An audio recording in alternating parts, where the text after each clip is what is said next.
special, and I just got here about 6 months ago from New York. We host a lot with industrious around the country, and while I want to learn about this market as I'm making it my home, I know many of you who are watching are considering making this your home, investing here. Your business partners are asking about this market. So that's what we're doing here. My curiosity is going to be your way to learn about what's going on here. So with that, I'm going to ask each of you to give a brief introduction of who you are, and then we're going to get started.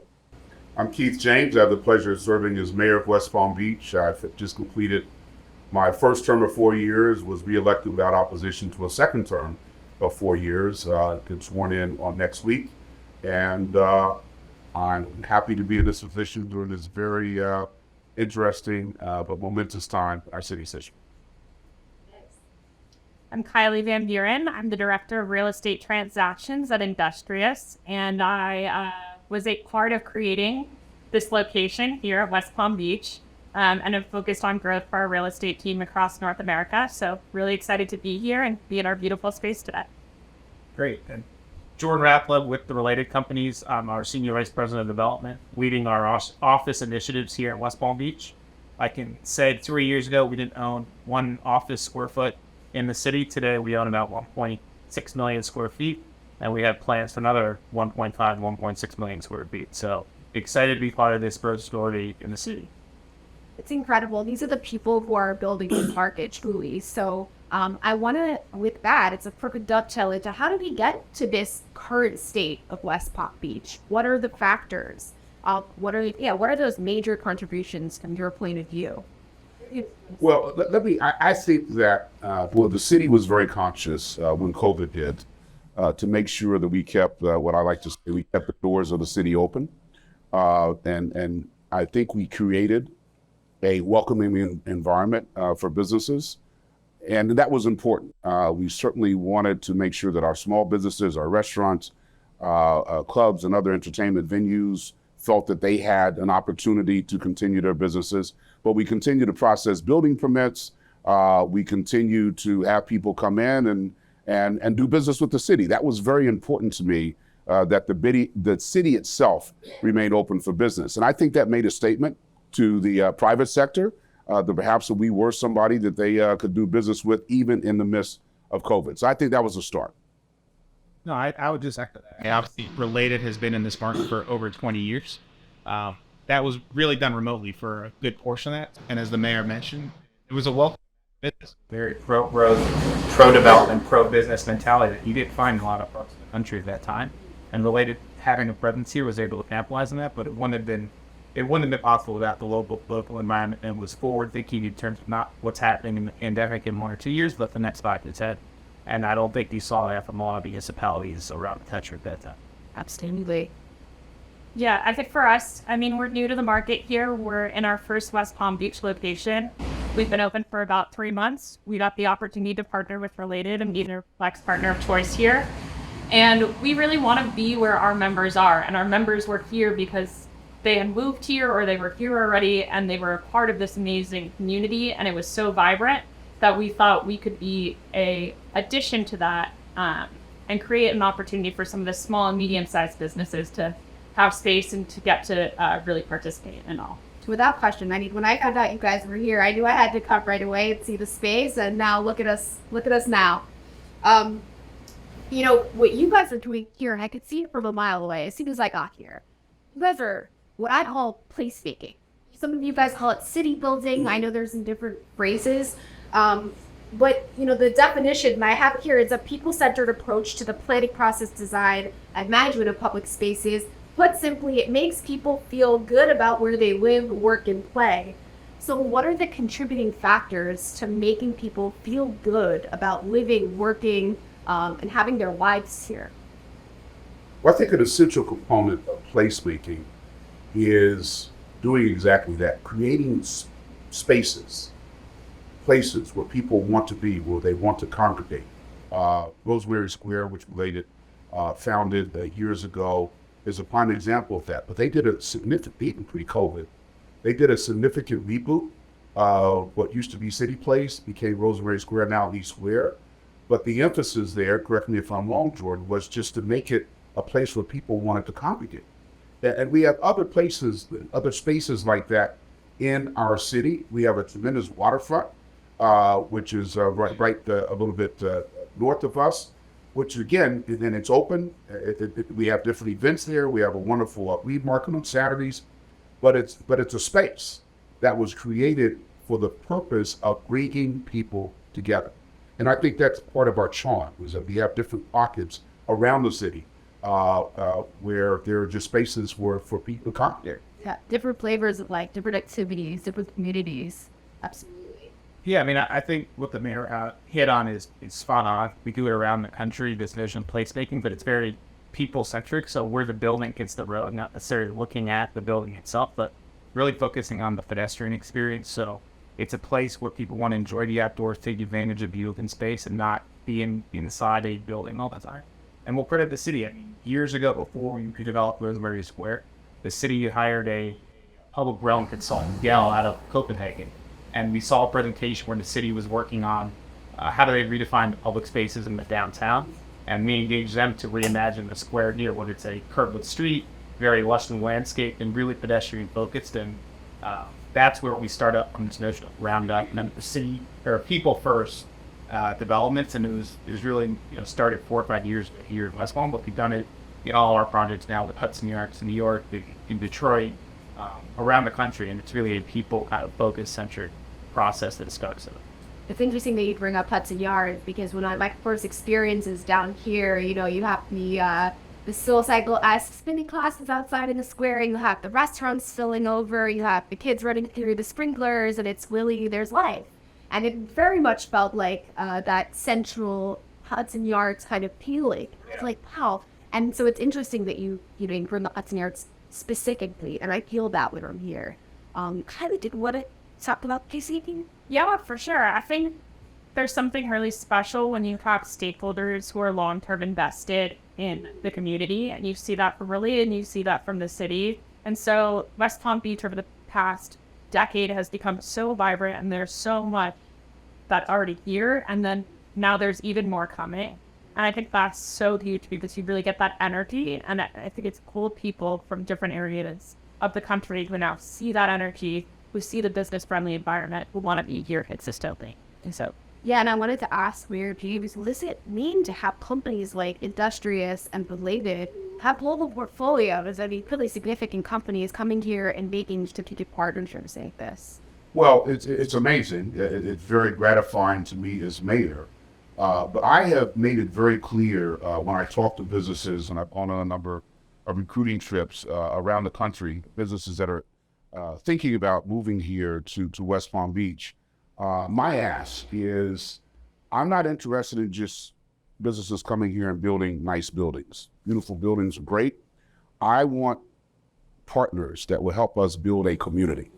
And not only, and my vision that I've articulated, even when I was campaigning for mayor pre-COVID, was I want to make West Palm Beach a community of opportunity for all. And so when I have partners like Related, they seem to get it, and other companies that are coming here as well, there seems to be an energy, a true intentionality of not only moving their business here or locating a branch of their business here, but really becoming part of the West Palm Beach community, building a community. I mean, just to echo on that, I think a big part of our focus, and maybe the mayor will say, occupies too much at this time with us, but we probably spent half our time courting healthcare systems, schools, universities, working on mobility and traffic. Because again, New York has this concept of city building doesn't end with a building. It's the holistic approach that if a company wants to move here, we answer those questions for them, and how we do that in a comprehensive way with the public-private partnership.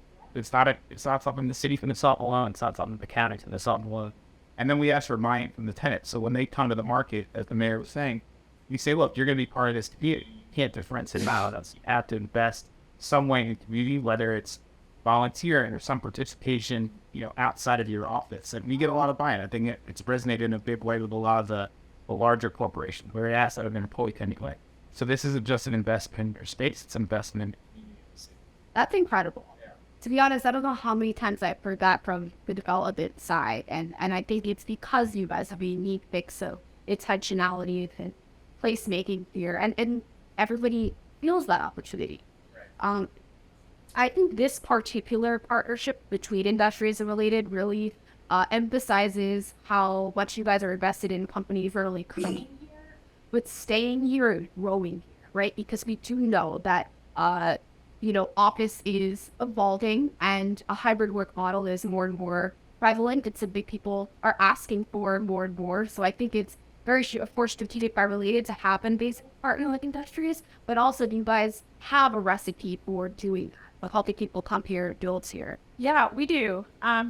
It's interesting. When we kind of look at a regional network holistically, we kind of sometimes we talk about it as if it's like cell phone towers. You have to have the right coverage within the region to give our members the ability to move around. So if you live in West Palm, but your headquarters is down in Brickell, you might want an office up here because 2 days a week you don't want to work from home and you don't want to deal with the traffic. You want to be here. And that's such a big part of it. And then when we look at West Palm in particular, it's not just about the region. It's really, there's a new connectivity between West Palm and our New York locations in particular. So we have members who are here, who some of them have offices here and also offices with us in New York. Some of them have moved here full time. Some of them are splitting their time. And that's such a big part of where we've been successful in this location specifically, just because it takes from this sort of region and expands it a lot larger in our network. It's very interesting. Very interesting. Yeah, man. So it's a leverage off that. I mean, I think we look at the partnership with Industrious, I think, through two lenses. One, they help incubate companies that want to grow here. There's no question about that. If we see a need to have the working so they can help companies whether grow, make an initial footprint here, but expand long term. But it's also, I think, we have very like-minded cultures in the sense that, to your point, offices evolve, right? And the new concept of lifestyle office is what we as Related sees the evolution of the business, and that means offering highly amenitized, newly designed, best-in-class buildings, but also amenities that are not necessarily just the ones you could touch, a gym or a conference center, but the special events, the special programming, the special unique experiences that we as a landlord can offer, particularly at West Palm where we have such a presence. But it's a mentality that Industrious operates with all of their members as well. So the programming that they have or the amenities that they offer, but they do this for other landlords around the country where they offer that lifestyle component. And we see that's the trend of where offices are going. Why you give employers a reason to tell your employee, you got to get back to the office, but give them a reason to do so. Right. The old building's not the way to do it today. It's kind of the new future of what a building looks like and then what you offer as the amenity base outside of the traditional. Yeah, what is the program of that building? And now beyond that, what is the program of the city to support that building? I mean, we talk about that a lot on the multifamily side of the industry where you create stickiness through knowing a neighbor. Or if you know two neighbors, the stats go up with the stickiness of that prospective tenant or homeowner, right? So it's no different in the office sector, and I think we're catching up to that. And it's amazing to have such a community to support that as well. Yeah, we've been really good partners with Related too because it fits together really well. We try and put our locations in an area that fits the niches of the community holistically and of the landlords as well, so that we're an amenity to the building and we're part of what attracts people not just to the building but to like the larger. Absolutely. And I want to talk about some of back to the placemaking a little bit and the walkability, right? And the transportation is really, really big. So I do want to dive into transportation. And I would love for Mayor James to kick us off, a little better person to talk about, what's here now, what's coming. Well, I think, and this is an issue that we have been addressing for a number of years, and particularly in Florida, it really was a change in approach. The issue now is how do we move people, not just cars. Florida has been very car-centric. And so to change the paradigm of a city, and you talk about moving mobility or transportation is not building bigger, wider roads. We really have to be intentional about how can we better move people around our particular city. So that includes better bike paths. And people talk about bikes, at least in a city that is as diverse as ours. Bicycles are a tremendous primary means of transportation for many people to move back and forth. So it's really an equity issue.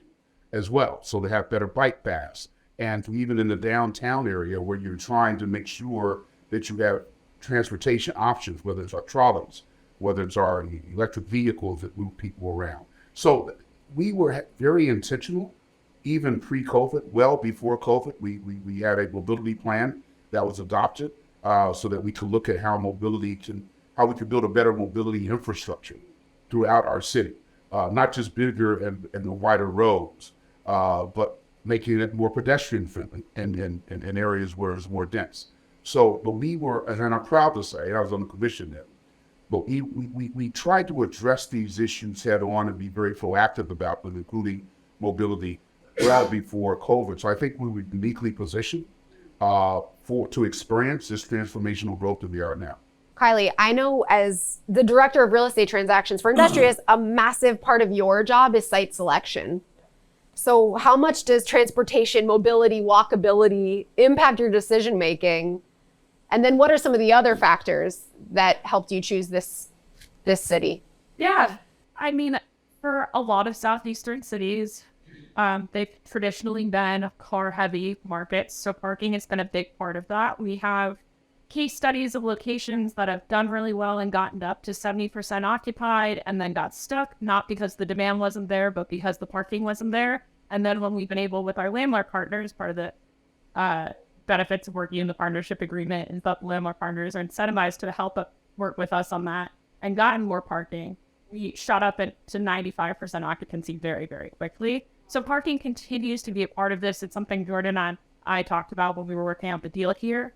But I think for this location too, one of the great things is this is really with the light rail, it's become such a great public transportation supported city. And so we're really seeing members take the Bright Line and come in and do that. And that's going to open it up so much for us. And then in terms of walkability, the access to food and beverage and the quality retail, that's such a big part of what makes our members' experience really great on a day-to-day basis. They don't mind commuting to the office, but they like to be able to then walk to get a sandwich. They don't want to get back in the car during the day. So that's really what we're thinking a lot about that as we sort of focus on the way people want to be back in offices as they return to office. Right. And Jordan, how about you in terms of location? What are the things that you were looking at when you're choosing to invest, develop infrastructure? I mean, outside of great political leadership, was always top of the list. Like that. I think, obviously you look at the macro trend, right? What makes sense from a job growth, a population growth, kind of those key metrics. But then as you boil it down, you want various entries. So when we look at West Palm Beach, where we focus between the two bridges, the Intercoastal and the Lake or 95, it's a very, defined zone that has limited long-term opportunity. So identifying the best sites and the best location, having the right infrastructure from a mobility and transportation perspective, and then having the employee base there that makes sense long-term for the types of product that we're looking to develop. And I think, West Palm, I think we will easily admit we were probably 15 years too early here. This was a very heavily tourism and hospitality-driven market, and that has evolved over the last 15, 20 years, particularly accelerated over the last 3. Sure. So I think timing obviously has a piece to do with it, but the infrastructure, the location, the local environment, all kidding aside, is extremely important with forward-thinking leaders, and then having a lifestyle component, which is now seems to be the biggest draw for why companies are choosing locations, because the employees want a place to live. It used to be you had to be in New York or Los Angeles, Chicago, because that's where the only place these top-tier firms were. But they'd expanded because the employees want to be elsewhere. So lifestyle has become a huge piece of why West Palm Beach, why South Florida in general. Well, it's interesting because I do want to talk about talent and attracting people to this market. And, some developers take a, build it and they will come approach, but you guys are really developing millions of square feet. But you're igniting a whole community of people who will live, work, and then play here. And of course, in your buildings, what are the strategies that you guys are employing to make that happen to the tracks? Yeah, I mean, I think we're differentiated in 2 ways. One, we like to hold assets for long term. So it's not get into market, build it, flip it, and sell it. Right. It's a long-term investment, and that takes time. Sure. Luckily and fortunately for us, to be at the bones of a 30-acre project here, it's 25 years old at this point in City Place. So that helped, right? I mean, that set the infrastructure and the the ability to grow ultimately.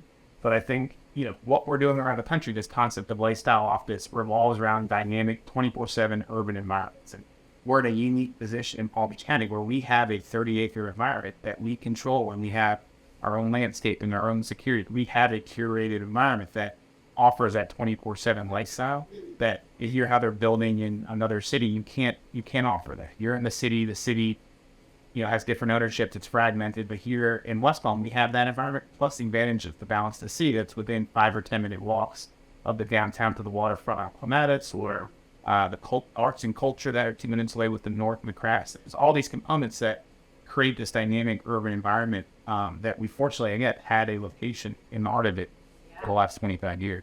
Well, I think one of the things that was so amazing to me as I'm first starting to live here and understand not just this market, but the many markets that are emerging, down the coast of South Florida, and whether they've been there and they're building or, it's amazing to me how much people travel for business here, how much people, whether they live here or they live, Miami, on the other coast, they're willing to come here for business. And it's I think it's so amazing to me from your city, lived there for a very long time. I've lived in Boston. I've lived in many, large central business districts.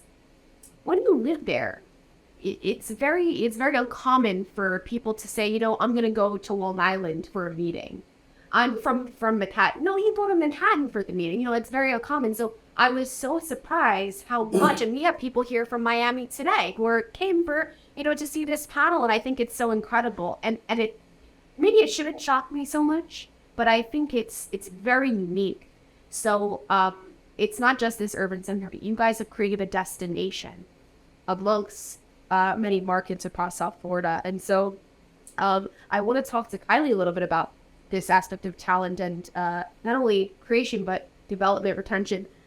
Flexibility is a huge driver of the co-working business and only accelerated, since COVID.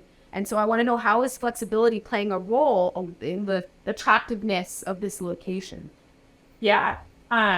We opened January of this year, and we announced that we'd signed this deal February of last year. And the way Flex Office normally works is you have shorter lead times because the space is built and people can move in pretty quickly. But from the second we announced this location, we had potential members calling Jordan, calling Related, calling us, wanting to sign up for their offices, wanting to have that already because there was that demand here. So the demand for flexibility here, it existed in the market, and we found a way to capture that and create a really good environment for that. But then when you look too at, people have so many options now in terms of working from home, working from office, doing some sort of hybrid, going into a traditional downtown office. So we've really been able to try and create opportunities for our members to use the space as best for them. So we have members who come here 5 days a week. We have members who have an office and they use it 3 times a week. We have members who use it 3 times a month. And that's because some of this area is transient and they want the space when they're here, but it really gives them that great touchdown spot. And it doesn't have to be used in the same way that office has been used from the sort of 9 to 5 ways of the past. That's really cool. You guys are going to be able to learn so much about this market, having just landed here, just to see how people are using the space, coming and going, what markets they're coming from to land here. 100%. Amazing. Very, very cool. I want to go back to Mayor James. To make this all happen, you have so many different points of communication. And communication is such an underlying factor making this successful, making it all work and bringing it together.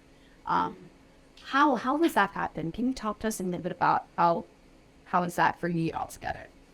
You have to be, as a leader, as the CEO of the city, I have to be very intentional about collaboration.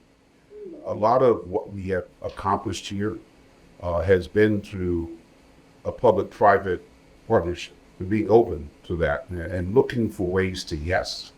Some of the behind-the-scenes discussions that Jordan and his counterparts at Related and I and my team at the city, let's just say it's not always pretty watching the sausage being made, but what we have been able to accomplish with this, each side being willing to enter into this public-private partnership helps. But that's not just with the private sector. It was very important to me when I came in 2019 to establish a collaborative attitude with the county, Palm Beach County, as well as the town of Palm Beach over the bridge.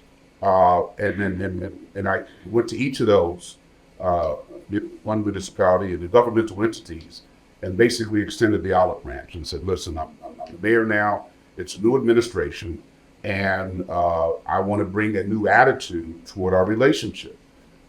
We should keep the lines of communication open. It doesn't mean we will always agree, but as we encounter problems that are common to our municipalities, let's talk about it. And again, it's the same type of attitude where you're trying to find a way to to get the deal done. And that may come from my background. I was a corporate lawyer before getting into politics, and that was how I was trained, is to figure out a way to get the deal done.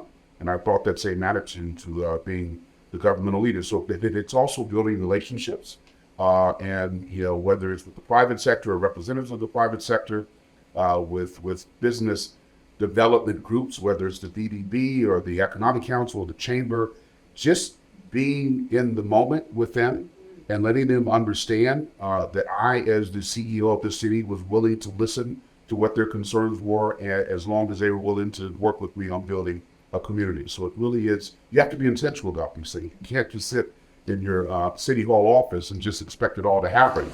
You got to beat the bushes and really get into some intense negotiations with really different parties, but it's important. Now, we don't know each other too well, but I hope that there are more municipalities that can approach business of their city with the notion of collaboration and finding that, yes, that was so important what you just said. I don't take that for granted. That's incredible.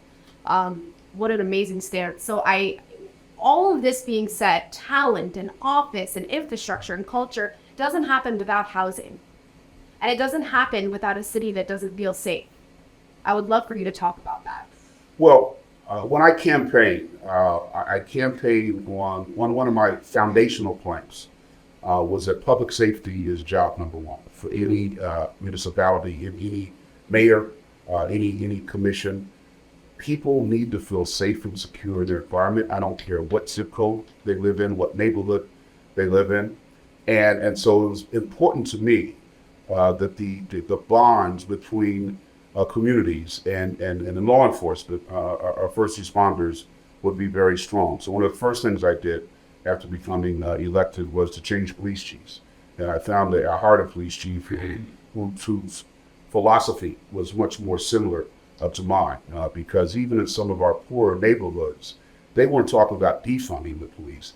They were looking for more police assets in their community. And so the challenge was getting them to view law enforcement as an ally and not an adversary.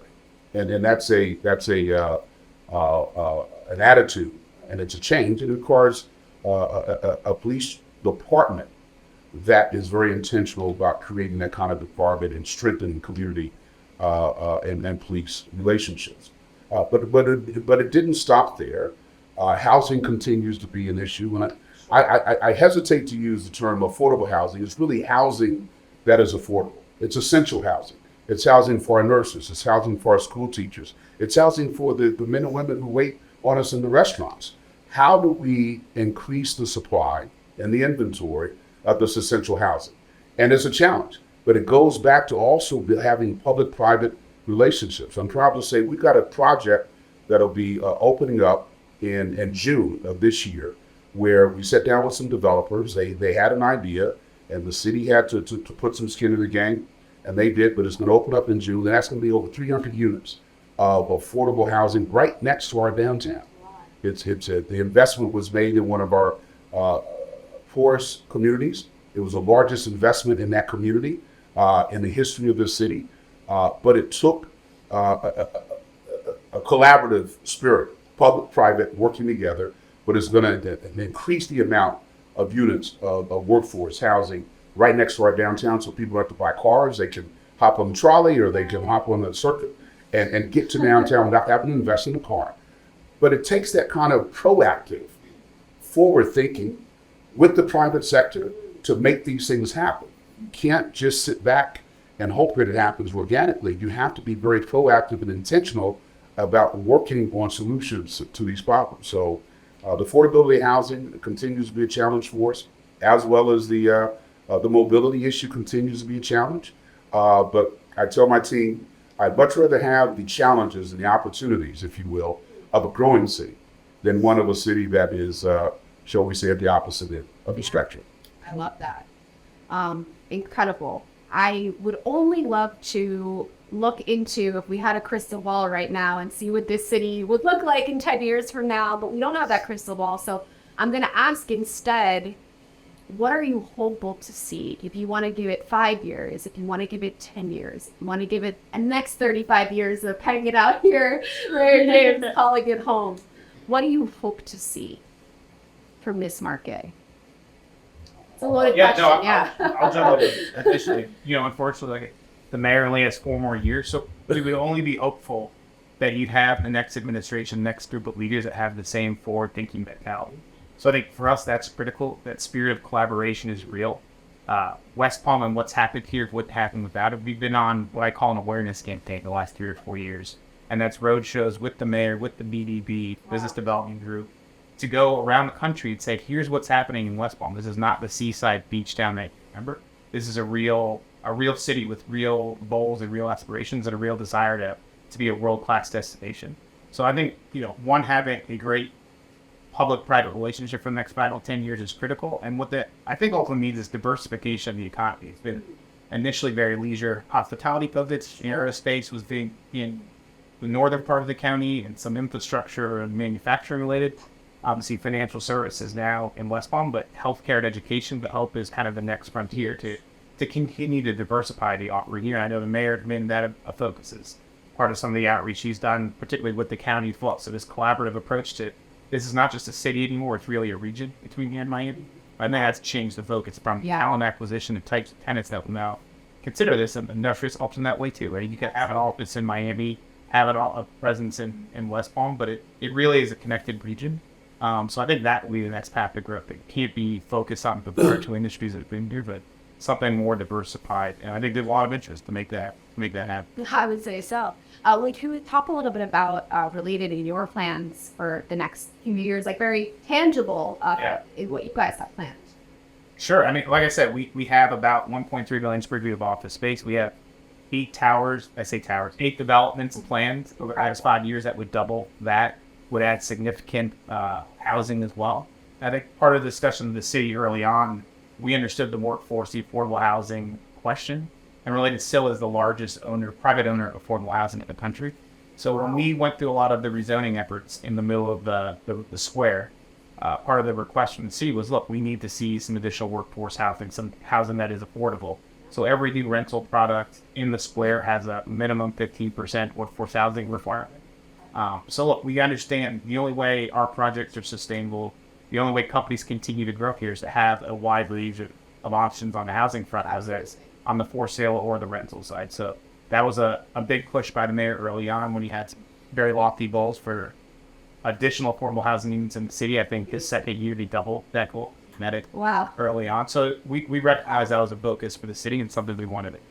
Sure. And I think it is very telling, this market in general that you guys are building, as well as housing, so much office. You look around the country and, you're looking at a lot of office conversions, a lot of getting creative around empty office space, but not here. You guys actually led with office as your primary asset, which I found so fascinating when we chatted, before this panel. Incredible. Yeah, I mean, I think what we found out when we were acquiring the existing buildings in 2021 was the demand was so high there was no product on the ground. The city has talked about that for a decade. Related, in 2008, built the last Class A building and then delivered 360 Rosemary in 2021, so 13 years later. And the reason they said people didn't come was there was no product. So as we saw the trends emerging from the types of companies moving here, we realized you needed to make space available. That took a little more risk, but I think, like I said, we're a long-term investor, so you can see out the window we have another office building under construction, and that was an effort that started in 2015. So the timing has worked out well, but And it was to offer product on the ground ready to move in because it wasn't available. Amazing. I can think it says a lot about this market. Kylie, would you like to look into your crystal ball finally? Yeah. I think the energy of West Palm Beach is something that's really been amazing to see. And I think you feel it anytime you're here. So we're new here. We're doing really, really well. I think we would love to be a part of the continuation of the West Palm Beach story. We have 25 locations in New York. We have one right here. This could very much be the next economic and one of the economic capitals of the world. The way the investment is coming here has been something so impressive to see. And so we want to continue to be a part of that story and bring the community feel that we have in our office, not just to our tenants, but to the sort of larger office sphere as a whole. Oh, heck chills. I hope so too. That's the way it's going. I want to. You gonna let me address that question? What's that? You gonna let me answer the Oh, question? please answer. I just let them go first. Oh, I thought you were just going to give a mic drop. No. I'm the mayor of the city. I got to tell you what my vision is. Well, I don't know. No, it's very important to me, and I kind of started out with this, that 10 or 15 years from now, yes, we will be a prosperous, growing, the economy will be diverse, but it's important that the benefits of that growth extend to all four corners of my city. West Palm Beach has had economic booms before, but inevitably there are certain neighborhoods, there are certain communities that were left out and left behind. So my crystal ball, my idea, and frankly what keeps me up at night, is to ensure that the growth that we're experiencing is inclusive. And so as we get more buildings here, I just want the benefits of that growth, whether it's through workforce development opportunities, whether it's through education opportunities, to spread to some of the least, our communities with the fewest assets. That's a politically correct way of saying our poorest communities. I want them to be uplifted by the growth that's happening.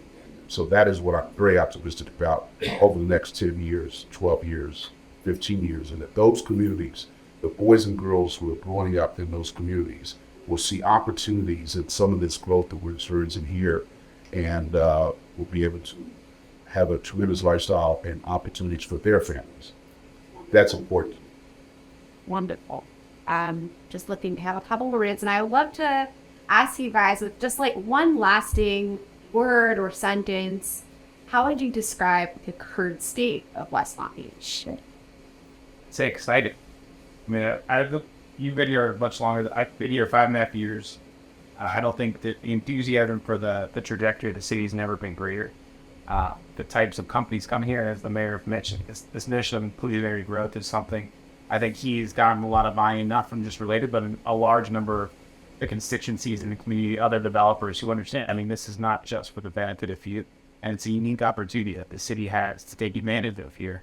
Then very few parts of the country today have that same level of enthusiasm because of politics or economics or whatever the factor may be. You really have we hate to say we're in a bubble here because nothing's insulated from the world, but it is a unique opportunity that you don't see in a lot of places around the country. And we're in a lot of the other markets. We don't see that same level of enthusiasm.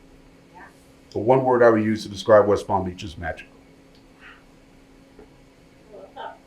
I think I would say dynamic. Ooh, I love that too. Incredible. Well, you can feel it. You can feel it. I've been here a short while and it was clear to me right away. I knew I had to come see this space and see the dynamics at play. And I really appreciate all of you for being here, for sharing, not only with us in the room, but for all the people around the country and potentially around the world who are watching, to help them understand what's happening in this market, what's to come, not just what's here now, what's to come. We gave them a little bit of a flashback of how we got here, which is so important, that historical context from where we came from, which is what makes it so exciting to be in this moment. And then looking a little bit into the future of what we can expect. These are the people that are making it happen. So we appreciate them so much. We're going to say goodbye to all of our live stream audience, and we will be able to take some questions here in person. So good night, everybody who's watching live. Thank you for joining us. We appreciate it. Come see us. Come see us in West Palm. The weather's beautiful.